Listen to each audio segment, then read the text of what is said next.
Magandang araw mga kasari-sari. Kamusta na po kayo? Kamusta po ang inyong buhay? Sana ay nasa mabuti kayong kalagayan. So, kayo ba ay may itinuturing na best friend? Yun talagang tipong halos magkapatid na kayo. Okay naman yun, wala namang masama doon. Pero syempre ako sa experience ko, ako ngayon may best friend din ako. Pero nagkakaroon na ako ng limitasyon simula nung nangyari sa akin ng isang bagay na para sa akin ay masakit. Siguro okay naman magkwento ka ng mga ilan sa problema mo, pero pagka below the belt na ang pag-uusapan, yun talagang hindi na dapat sabihin sa isang kaibigan ay itago mo na lang. Lalo na pag ang pag-uusapan ninyo ay tungkol sa mga pinansyal, o di ba? Sa mga savings mo, o ganun. O kaya sa goal mo sa buhay na iyon ang nakamit, o di ba? Yung iba siguro pwede mong ikwento. Pero kasi minsan may mga kaibigan tayo na kapag nagkwento ka ng mga nakamit mo na iyong pangarap, tapos kunwari magkasabayan kayo, parehas lang kayo noon na nasa ibaba, ngayon ay ikaw ay unti-unti nang tumataas, tapos siya ay nananatiling sa baba.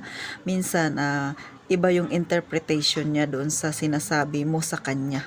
Minsan ang naiisip niya ay para ka nang nagmamayabang sa kanya, o kaya naman para mo na siyang pinagmamalakihan. Pero liliwanagin ko, hindi sa lahat ng pagkakataon ang kaibigan natin ay ganoon. May mga kaibigan naman talaga na supportive, to the max talaga sila mag-support para simula sa pinakababa mo hanggang sa ikaw ay umangat. Pero aminin natin sa hindi, merong mga kaibigan na pagka parehas kayong nasa baba, okay pa siya. Pero kung napag-iwanan na siya, ikaw na tong umangat. Tapos nagkukwento ka ng mga na-achieve mo. Minsan iba yung pagtingin niya doon, pagbasa niya sa iyo. Minsan ang iniisip niya para ka nang nagyayabang sa kanya. Parang tipong sinasabi mo na siya ay hanggang doon lang at ikaw ay malayong malayo na sa kanya. So ganun po. Minsan kasi tayo nagkukwento tayo, syempre masaya tayo sa mga narating natin, ikukwento natin sa kanya. Tapos sobra ka talagang excite na magkwento, talaga namang matindi yung mustra-mustra mo sa kanya, di ba? Yung mga sinasabi mo, may action-action ka pa. Pero minsan iba pala yung dating sa kanya. Parang ang tingin niya sa'yo mayabang ka na. Tapos lalo na kapag meron na siyang hiniling sa'yo tapos hindi mo na pagbigyan. So dumadagdag yung inggit. Sa totoo lang yung inggit talaga yan yung sumisira sa isang relasyon ng magkaibigan. Aminin natin sa hindi, tayo ay meron tayong inggit sa ating katawan. Kasama na ako doon. Pero ako kasi, pag naiinggit ako sa isang tao, hindi ako naninira. Bagkus ginagawa ko siyang kumbaga parang inspirasyon ko siya na magsikap din ako para maabot ko rin yung ganong status, o di ba? At saka syempre, kapag gano'n na nakikita ko yung kaibigan ko ay umaangat, nagiging proud ako sa kanya. Pero syempre, daw na naiinggit ako kasi ayan layo niya na, o di ba? Ganun. Yun, ganun lang ako. Pero gumagawa din ako ng way at sarili kong pamamaraan talaga na mabuti naman, kasi pag nakikita ko siyang umangat siya, parang ang inggit ko ay aangat din ako, nagiging motivated ako. So iba-iba kasing klase yung nangyayari kapag ikaw ay mainggit, no, di ba? So normal yun kasi syempre tao tayo pero ang hindi normal yung inggit mo sa yung kaibigan yung naninira ka na, nananakit ka na, ganun, na magsasalita ka na ng against doon sa kinaiinggitan mo, yun yung pangit. 'Di ba? Pero kung naiinggit ka at ginawa mo yun ng motivation mo para magkaroon ka rin ng ganun, para maging maayos din ang buhay mo, okay yun. Kung baga ginagawa mo ng paraan para lumakas ang loob mo, 'di ba? Minsan sinasabi mo kaya niya nga, hindi kaya ko rin 'to, 'di ba?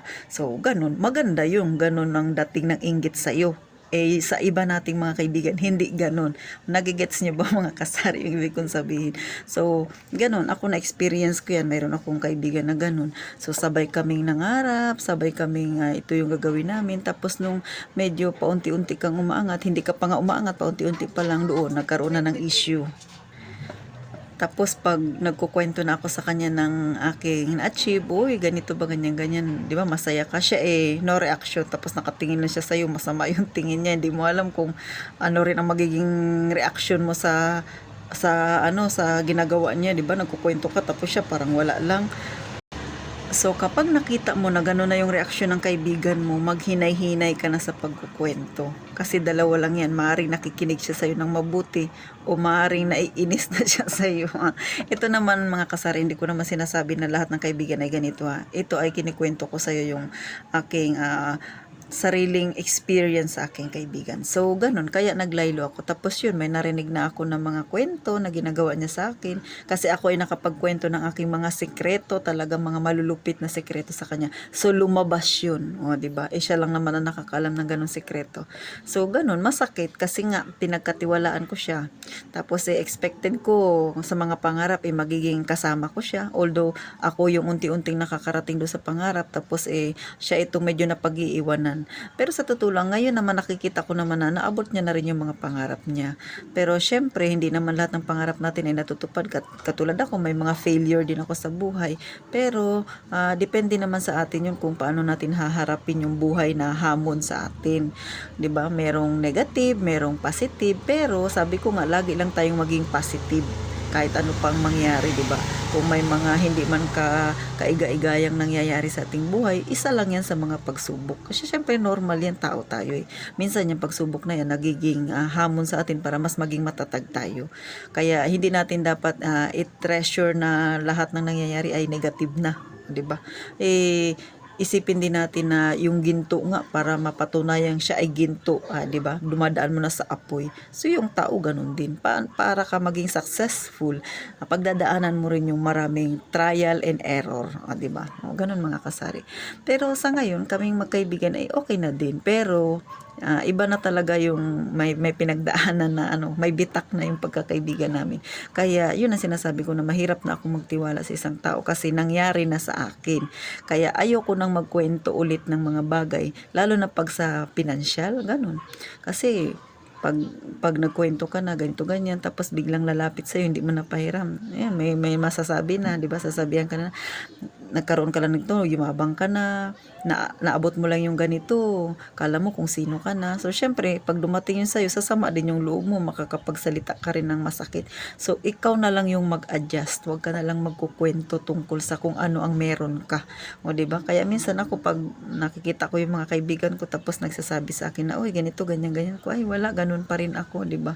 O, hindi ako nagkukwento ng mga kung ano-ano kasi nga, alam ko naman, pag nagkukwento ka, magkwento ka man o hindi, ganun pa rin yung tingin nila sa iyo, di ba? So ako, sige kayo, kung yun ang tingin niyo sa akin, hindi ko kailangang ipaliwanag ang sarili ko sa ibang tao, hindi ko kailangan mag-explain sa kanila na, di ba? Hindi ko kailangan sabihin yung mga narating ko na. Bahala na sila. Kung nakikita nila na may narating ako, edi thank you.